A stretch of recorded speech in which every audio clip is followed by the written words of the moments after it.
mendengar dengan nikmat Allah, berbicara dengan nikmat Allah. Kenapa begitu taat pembantu itu kepada majikannya? Kenapa kepatuhan itu terjadi? Ketergantungan kepada gaji 5 juta, 6 juta, bangun jam 2 kata majikannya kita berangkat. Bangun kata Allah sholat subuh, 5 menit aja, nggak bangun dia. Jadi apa Anda? Seonggok daging tak bermanfaat.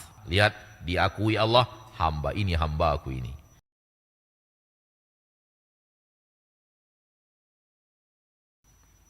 Maka hadirkan selalu hati yang selalu bergantung kepada Allah karena membutuhkan Allah. Tanpa Allah dan nikmat-nikmat yang Ia berikan kepada kita, siapa kita? Engkau berdiri dengan nikmat Allah, berjalan dengan nikmat Allah, melihat dengan nikmat Allah, mendengar dengan nikmat Allah, berbicara dengan nikmat Allah, berbuat dengan nikmat Allah, mencari rezeki dengan nikmat Allah, yang dicari nikmat Allah. Apa lagi? Tak ada. A to Z hidupmu itu dengan nikmat-nikmat Allah semuanya. Bagaimana mungkin?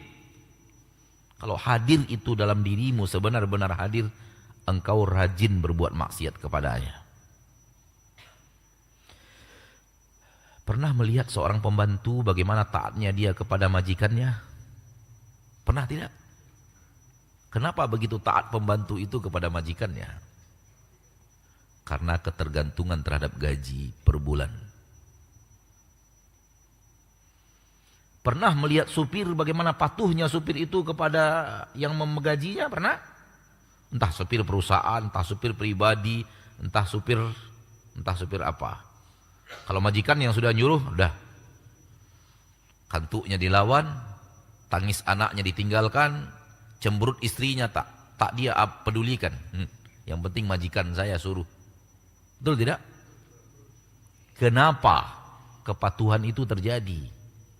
Why?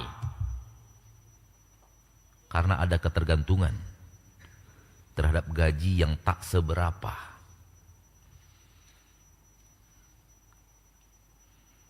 Tak seberapa gaji. Supir pribadi itu gak seberapa. Gaji supir pribadi paling tinggi yang pernah saya dengar 15 juta. Itu manusia aneh. Ada di Jakarta sana tinggalnya. Gaji supir pribadinya 15 juta. Itu aneh itu yang satu itu. Perlu ditiru dan dicontoh. Belum ada rasanya orang yang menggaji supir pribadinya berapa? 15 juta. Itu gaji manajer itu Pak. Tapi ada subhanallah. Ikhwan salafi. Orang salaf. Orang sunnah. Sangat peduli kepada karyawannya. Sehingga dia sibuk memikirkan apakah karyawan saya sudah sejahtera, sudah bagus ekonominya. Apakah kalau anaknya sakit dia punya dana untuk berobat anaknya. Subhanallah.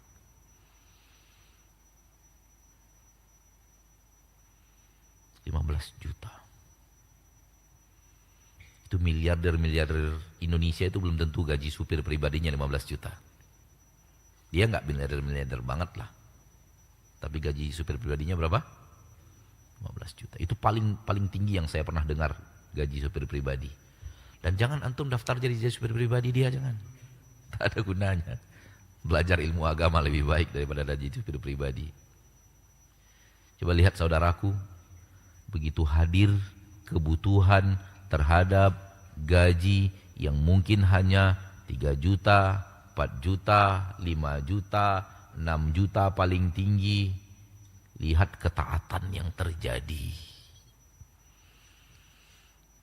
Bangun jam 2 kata tuannya, bangun dia. Hanya ketergantungan kepada gaji berapa? 5 jutaan.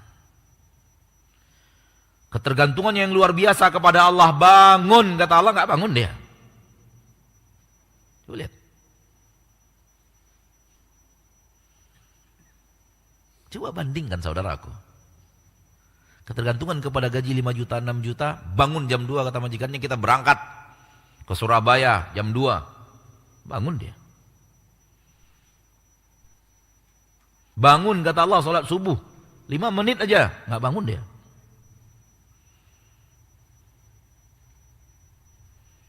Lihat, perhatikan. Anda akan tahu betapa Allah itu begitu sabar dengan perangaimu.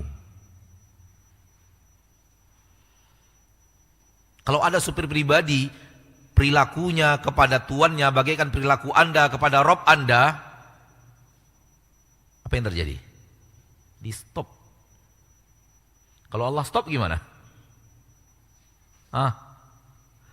Allah stop mata, nggak bisa lihat. Allah stop telinga, nggak bisa mendengar. Allah stop lidah, nggak bisa ngomong. Allah stop kaki dan tangan, nggak bisa digerakkan. Jadi apa Anda? Seonggok daging tak bermanfaat. Bisakah Allah stop semua itu? Bisa. Innallaha ala kulli syai'in qadir. Allah maha bisa atas segala-galanya.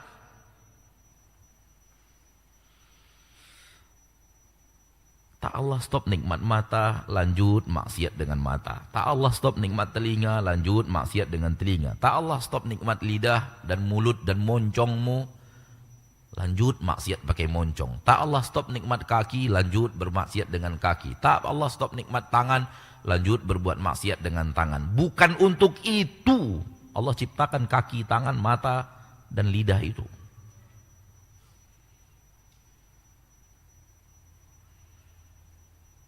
Tapi itu yang kamu lakukan.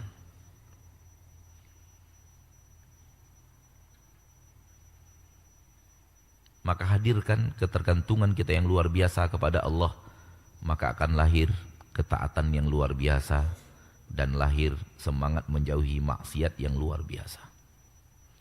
Semakin kita merasa tak tergantung, maka akan hadirlah semangat yang semakin pudar berbuat ketaatan dan semangat yang paling tinggi, saking yang semakin tinggi untuk berbuat maksiat. Semoga kita pandai mendidik diri kita menjadi orang yang fakir kepada Allah Subhanahu wa ta'ala. Salawat dan salam kepada Nabi kita tercinta, Rasul kita yang mulia Muhammad bin Abdullah sallallahu alaihi wasallam, yang telah membimbing kita ke jalan bagaimana menjadi hamba yang sebenar-benar hamba. Para nabi dan para rasul Allah katakan hamba, hamba yang benar-benar hamba. Kita ngaku hamba juga, cuma tidak diakui oleh Allah. Penghambaan kita nggak diakui Allah. Belum yang diakui Allah para nabi dan para rasul. Nabi Muhammad Allah akui ini benar-benar hambaku. Qul in kuntum fi raibim mimma nazzalna ala abdina. Ayat ini jelas mengatakan Nabi Muhammad Allah akui apa? Hamba. Subhanalladzi asra bi'abdihi. Maha suci Allah yang telah memperjalankan di malam hari hambanya. Lihat, diakui Allah, hamba ini hamba aku ini. Ini dia hamba aku. Dua ayat tadi tentang Nabi Muhammad sallallahu alaihi, dan ada ayat-ayat lain tentang Nabi Muhammad sallallahu alaihi wasallam diakui Allah sebagai hamba. Nabi Nuh Allah katakan innahu kana 'abdan syakura. Dia adalah hamba yang banyak bersyukur. Rajin bersyukur. Allah katakan hamba, ini hambaku. Nuh ini hambaku. Nabi Ayub Allah katakan ni'mal 'abdu. Senikmat-nikmat hamba adalah Ayub. Dan lainnya, dan yang lainnya. Malaikat Allah katakan bal ibadum mukramun. Mereka itu hamba-hamba. Hamba-hambaku kata Allah.